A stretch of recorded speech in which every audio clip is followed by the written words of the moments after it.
ನಗರೀಕರಣದ ಹಿನ್ನೆಲೆಯಲ್ಲಿ ನಿರಂತರವಾಗಿ ರಾಜ್ಯದ ಪ್ರತಿ ಜಿಲ್ಲೆಯಲ್ಲೂ ಕೂಡ ಪರಿಸರ ನಾಶವಾಗುತ್ತಿದೆ.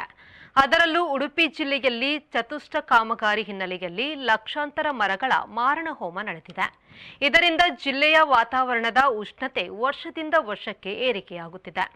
ಇಂಥ ಸಂದರ್ಭದಲ್ಲಿ ಸುಂದರವಾಗಿ ಬೆಳೆದು ನಿಂತ ಮರಗಳು ಕೊಡಲಿ ಏಟು ಹಾಕುವ ಮೂಲಕ ನಗರದ ಮಧ್ಯದಲ್ಲಿ ಪರಿಸರ ನಾಶಕ್ಕೆ ಮುಂದಾಗಿದ್ದಾರೆ ಗುತ್ತಿಗೆದಾರರು. ಹೌದು, ಉಡುಪಿ ನಗರಸಭೆಯ ವ್ಯಾಪ್ತಿಯ ಅಜ್ಜರಕಾಡು ಭುಜಂಗ ಪಾರ್ಕ್ ಜಿಲ್ಲೆಯ ಪ್ರಮುಖ ಆಕರ್ಷಣೆಗಳಲ್ಲಿ ಒಂದು.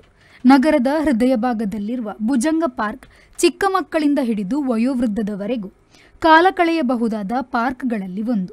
2019ರಲ್ಲಿ ಇದೇ ಭುಜಂಗ ಪಾರ್ಕ್ಗೆ 2 ಕೋಟಿ ರೂಪಾಯಿ ವೆಚ್ಚದಲ್ಲಿ ಅಭಿವೃದ್ಧಿ ಕಾಮಗಾರಿಗಳನ್ನು ಮಾಡುವ ಮೂಲಕ ಪಾರ್ಕ್ನ ಅಂದ ಇನ್ನಷ್ಟು ಹೆಚ್ಚಾಗಿತ್ತು. ಬರೀ ಹಸಿರು ಮರಗಳೇ ತುಂಬಿರುವ ಈ ಸುಂದರ ಪಾರ್ಕ್ನಲ್ಲಿ ಮುಂಜಾನೆ ಮತ್ತು ಸಂಜೆಯ ವೇಳೆ ವಾಕಿಂಗ್ ಮಾಡುವುದೇ ಮಜಾ. ಇನ್ನು ಉರಿಬಿಸಿಲಿನಲ್ಲೂ ಕೂಡ ಸದಾಕಾಲ ನೆರಳು ನೀಡುವ ನೂರಾರು ಮರಗಳು ಹಲವಾರು ವರ್ಷಗಳಿಂದ ಈ ಪಾರ್ಕಿನಲ್ಲಿದೆ.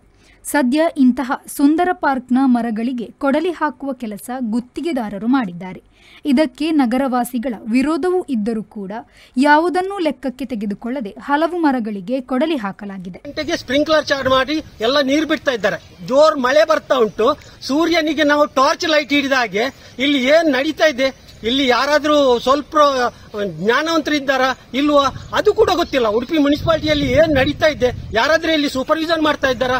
ಏನಿಲ್ಲ. ದಿನ ಬೆಳಿಗ್ಗೆ 9 ಗಂಟೆಗೆ ಸ್ಪ್ರಿಂಕ್ಲರ್ ಚಾರ್ಜ್ ಮಾಡಿ ನೀರು ಬಿಡ್ತಾ ಇದ್ದಾರೆ. ಅದೇ ತರ ಇಲ್ಲಿ ಬಿದ್ದ ಎಲ್ಲ ತರೆಗೆಲೆ ಅದು ಎಲ್ಲ ಹೆಕ್ಕಿ ಹೊರಗೆ ಹಾಕ್ತಾ ಇದ್ದಾರೆ. ಇಲ್ಲಿ ಮರಗಳ ಅಡಿಯಲ್ಲಿ ಸ್ವಲ್ಪ ಕೂಡ ಮಣ್ಣಾಗುವುದಿಲ್ಲ, ಅದು ಮತ್ತೆ ಮೇಲೆ ಬಂದು ಮತ್ತೆ ಬೀಳ್ತದೆ. ಆ ತರ ಎಲ್ಲ ಮಾಡ್ತಾ ಇದ್ದಾರೆ. ಸ್ವಲ್ಪ ಕೂಡ ಒಂದು ಅರಣ್ಯ ಇಲಾಖೆ ಅಥವಾ ಯಾವುದೇ ಒಬ್ರು ತಿಳುವಳಿಕೆ ಇದ್ದವರನ್ನು ಈ ಪಾರ್ಕ್ ಮೇಲುಸ್ತುವಾರಿ ನೋಡ್ಲಿಕ್ಕೆ ಅವರು ಅಪಾಯಿಂಟ್ಮೆಂಟ್ ಮಾಡಬೇಕು. ಇಲ್ಲದಿದ್ರೆ ಇದೇ ತರ ಮಾಡಿದ್ರೆ ಉಂಟಲ್ಲ, ಭುಜಂಗ ಪಾರ್ಕ್ ಒಂದು ದಿವಸ ಎಲ್ಲ ನಾಶ ಮಾಡಿ ಅದರ ಮೇಲೆ ದೊಡ್ಡ ದೊಡ್ಡ ಕಟ್ಟಡ ಕಟ್ಟಲಿಕ್ಕೆ ಪ್ರೈವೇಟ್ನವರಿಗೆ ಕೊಡ್ತಾರೆ. ಈಗ ಎಷ್ಟು ಜನ ಇಲ್ಲಿ ಪ್ರಾಯದವರು ಅವರು ಇವರು ನೋಡಿ, ಇದು ವೇದಿಕೆ ನೋಡಿ. ನಾವು ಭುಜಂಗ ಪಾರ್ಕ್ ಈ ವೇದಿಕೆಗೆ ಪ್ರತಿ ವರ್ಷ ಇಲ್ಲಿ ನಡೆಯುವ ನಾಟಕ ಅದಕ್ಕೆ ಎಲ್ಲ ಬಂದು ಇಲ್ಲಿ ಕುಳಿತುಕೊಳ್ತಾ ಇದ್ದೆವು. ಒಂದು ಎಷ್ಟು ಮಧ್ಯಾಹ್ನ 3-4 ಗಂಟೆಗಾದ್ರೆ ಇದರ ನೆರಳೆಲ್ಲ ಬಿದ್ದು ಬಯಲು ರಂಗಮಂಟಪದ ತರ ಇತ್ತು. ಈಗ ಬಯಲು ರಂಗಮಂಟಪ ಹೋಗಿ ಇದೊಂದು ಮರುಭೂಮಿ ರಂಗಮಂಟಪ ಆಗ್ತದೆ ಈ ತರ ಮಾರಣ ಹೋಮ ಆದ್ರೆ. ದಯವಿಟ್ಟು ಇದಕ್ಕೆ ಸಂಬಂಧಪಟ್ಟವರು ಕೂಡಲೇ ಆಕ್ಷನ್ ತಗೊಳ್ಬೇಕು. ಮತ್ತೆ ಇಲ್ಲಿದ್ದಾರೆ ಇವರು ಯಾರು ಕಡಿಯುವವರು ಇದ್ದಾರೆ, ಯಾರು ಸೂಪರ್ವಿಷನ್ ಮತ್ತೆ ಯಾತಕ್ಕೆ ಕಡಿಯುವುದು ಅದನ್ನು ತಕ್ಷಣ ಎನ್ಕ್ವೈರಿ ಮಾಡಿ ಇದನ್ನು ನಿಲ್ಲಿಸಬೇಕು. ಇನ್ನು ಮುಂಜಾನೆ ಪಾರ್ಕ್ನಲ್ಲಿ ವಾಕಿಂಗ್ ಮಾಡಿ ತೆರಳಿದ್ದ ಸ್ಥಳೀಯರಿಗೆ ಪಾರ್ಕ್ ಆವರಣದಲ್ಲಿ ಮರ ಕಡಿಯುವ ಸದ್ದು ಕೇಳಿದೆ. ಏನಾಗುತ್ತಿದೆ ಎಂದು ಗಮನಿಸಲು ಒಳಗೆ ಬಂದ ಸ್ಥಳೀಯರಿಗೆ 3-4 ಮರಗಳು ಅದಾಗಲೇ ನೆಲಕ್ಕೆ ಉರುಳಿರುವುದು ಕಂಡು ದಿಗ್ಭ್ರಮೆಯಾಗಿದೆ. ಸ್ಥಳಕ್ಕೆ ಬಂದ ಉಡುಪಿ ನಗರಸಭೆಯ ಪೌರಾಯುಕ್ತ ರಾಯಪ್ಪ ನಡೆದ ಘಟನೆಯನ್ನು ಕೇಳಿ ಮರ ಕಡಿದ ಗುತ್ತಿಗೆದಾರರನ್ನು ತರಾಟೆಗೆ ತೆಗೆದುಕೊಂಡಿದ್ದಾರೆ. ನಗರಸಭೆಗೂ ಕೂಡ ತಿಳಿಸದೆ ಮರ ಕಟಾವು ಮಾಡಿರುವುದಕ್ಕೆ ದಂಡ ಕಟ್ಟುವಂತೆ ಆದೇಶ ಹೊರಡಿಸಿರುವುದಲ್ಲದೆ ಹೆಚ್ಚುವರಿ ಸಸಿ ನಡುವಂತೆ ತಾಕೀತು ಮಾಡಿದ್ದಾರೆ. ನಗರಸಭೆ ಕೊಟ್ಟದಾ? ಯಾರು ಪರ್ಮಿಷನ್ ಕೊಟ್ಟರು ಹೇಳಿ? ಪರ್ಮಿಷನ್ ನಮಗೆ ಯಾರು ಕೊಟ್ಟಿಲ್ಲ. ಮತ್ತೆ ಹೇಗೆ ಕಟ್ರಿ? ಅವರು ಕಾಟ್ ಮರ ಕಡ್ರಿ ಅಂತ ಅಂದ್ರು. ಯಾವ ಕಾಟ್ ಮರ? ಒಳ್ಳೆ ಮರ ಅಂತ. ಇದು ಭುಜಂಗ ಪಾರ್ಕ್ ನಗರಸಭೆ ಅಂತ ಗೊತ್ತಾರ? ಹೌದು ಸರ್. ಮತ್ತೆ ಯಾರು ಹೇಳಿದ್ಯಾರು ನಿಮ್ಗೆ ಕಡಿಲಿಕ್ಕೆ? ಅಲ್ಲಿ ಹೇಳಿದ್ಯಾರು? ನಮ್ಮ ದನಿ ಅವರು. ಯಾರು ದನಿ? ಸುರೇಶ್ ದನಿ ಅಂತ. ಅವ್ರು ಏನವರು? ಟೆಂಡರ್ ಆದ್ರೆ ಅವ್ರು ಎಲ್ಲಿ ಅವರು? ಎಷ್ಟು ಮರ ಕಡಿದ್ರಿ? ಅದೇನು ಬಿದ್ದು ಅದೇ ಬೀಳೋ ಇತ್ತಾ? ಹೇಳಿ, ನೀವೆಲ್ಲ ನೀವು ವರ್ಕರ್ಸ್ ಎಂತ ಇದು ಇಲ್ಲಿ? ಯಾರು ಪರ್ಮಿಷನ್ ತಗೊಂಡಿದ್ರೆ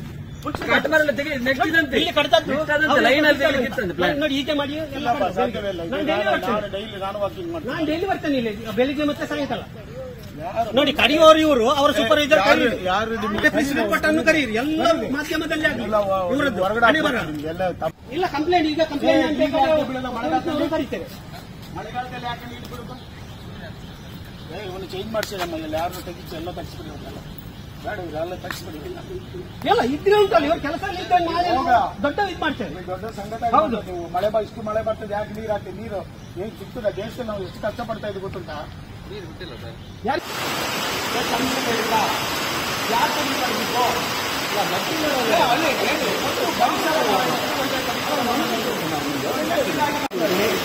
ನೀವೇನ ಬಿತ್ತ ಹಾಗಾಗಿ ನೋಡ್ರಿ, ತಿಳುವಳಿಕೆ ಇದ್ದವ್ರು ನೀವೇ ಈಗ ಮಾಡಿದ್ರೆ ಬೇರೆ ಯಾರು ಏನ್ ಮಾಡ್ಬೇಕು? ಅಪಾಯಿತ ಗೆಲ್ಲು ತೆಗಿರಂತೆ ಮರ ಕಡಿಲಿಕ್ಕೆ ಇಲ್ಲ ಗೆಲ್ಲು ತೆಗಿರಂತೆ ಹೇಳಿದ್ರೆ ಗೆಲ್ಲು ತೆಗಿಬಹುದು ಸರ್ಕಾರ ಮರ ನಮ್ಮ ಜಿರಾಫೆ ಮೇಲೆ ಬಂದಿತ್ತು ತಿಳುವಳಿಕೆ ಇಲ್ಲ ನಾವು ಊಟ ಮಾಡ್ತಿರೋದು ನಾವು ರಸ್ತೆ ಬದಿಯಲ್ಲಿ ಬಿದ್ದುದನ್ನು ತೆಗಿಲಿಕ್ಕೆ ಅಂತ ಇಲ್ಲ ಈಜಿಯಾಗಿ ಬೆಳೆದಿದ್ದು ತೆಗಿತಾ ಇದ್ದೀವಿ ರೋಡ್ ಬದಿಯಲ್ಲಿ ತೆಗಿಲಿಕ್ಕೆ ನಮ್ಗೆ ಏನಾಗ್ತಾ ಇದೆ ಕರ್ನಾಟಕ ನನಗೆ ಗೊತ್ತಿಲ್ಲ ಕರ್ನಾಟಕ ಅವರು ಯಾರೋ ಒಂದು ಪರ್ಮಿಷನ್ ಕೊಟ್ಟು ನಮ್ಮ ವಿತೌಟ್ ಪರ್ಮಿಷನ್ ಮಾಡಿದ್ದಕ್ಕೆ ನಾವು ಕಾನೂನು ಕ್ರಮ ಕೈಗೊಳ್ತೀವಿ ಮೇಲೆ ಮತ್ತೆ ತಾವು ಹೇಳಿದಾಗ ಲೀಸನ್ಸ್ ಆಗದಿದ್ದಾಗೆ ಮುಂದೆ ಎಚ್ಚರಿಕೆ ವಹಿಸ್ತೀವಿ ನಮ್ಮ ಸಿಬ್ಬಂದಿಗಳ ನೇಮಕ ಮಾಡಿ ಡೈಲಿ ಮತ್ತು ಬೆಳಗ್ಗೆ ಮತ್ತು ಸಂಜೆಯನ್ನ ವಾಚ್ಮ್ಯಾನ್ ನೋಡ್ತೀವಿ ಅದು ಯಾವುದು ಇನ್ನು ಮುಂದೆ ಈ ರೀತಿ ಆಗದಿದ್ದಾಗೆ ನಾವು ಮೇಲಿನ ಉಸ್ತುವಾರಿ ನಾವೇ ಮಾಡ್ತೀವಿ. ಇದು ತಮ್ಮ ಗಮನಕ್ಕೆ ಎಲ್ಲೂ ಇಲ್ಲ? ಇಲ್ಲ ಇಲ್ಲ ಇಲ್ಲ ನಾನು ಪರಿಸರ ಪ್ರಿಯ ನಾನು ಗೊತ್ತುಂಟ ನಿಮ್ಗಿಂತ ಜಾಸ್ತಿ ಪ್ರಿಯ. ಏನ್ ಆಕ್ಷನ್ ಸರ್, ಏನ್ ಆಕ್ಷನ್ ಅಂತ ಯಾರು ಕಡ್ದು ನೋಡಿ ಅವ್ರು ತರಿಸಿ ಅವ್ರ ಮೇಲೆ ಪೆನಾಲ್ಟಿ ಹಾಕ್ತೀನಿ ಬಿಡುದಿಲ್ಲ ಅವ್ರು. ಯಾಕೆ ಮರಗಳದ್ದು ಒಂದು ಕಡೆ 10 ಮರ ನೆಡಬೇಕು ಅವನಿಗೆ ಈಗ ನನಗೆ ಅದೇ ನನ್ನ ಉದ್ದೇಶ 10 ಮರಗಳು ನೆಡಬೇಕು ಅವನು.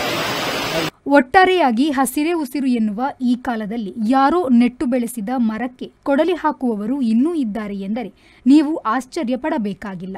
ಇನ್ನಾದರೂ ಮರ ಕಡಿಯುವ ಮುನ್ನ ಪ್ರಕೃತಿಗೆ ಆಗುತ್ತಿರುವ ನಷ್ಟವನ್ನು ಚಿಂತಿಸಬೇಕಾದ ಅಗತ್ಯತೆ ಇದೆ ಎನ್ನುವುದನ್ನು ಅರಿಯಬೇಕಾಗಿದೆ. Sreejith, V4 news, Udupi.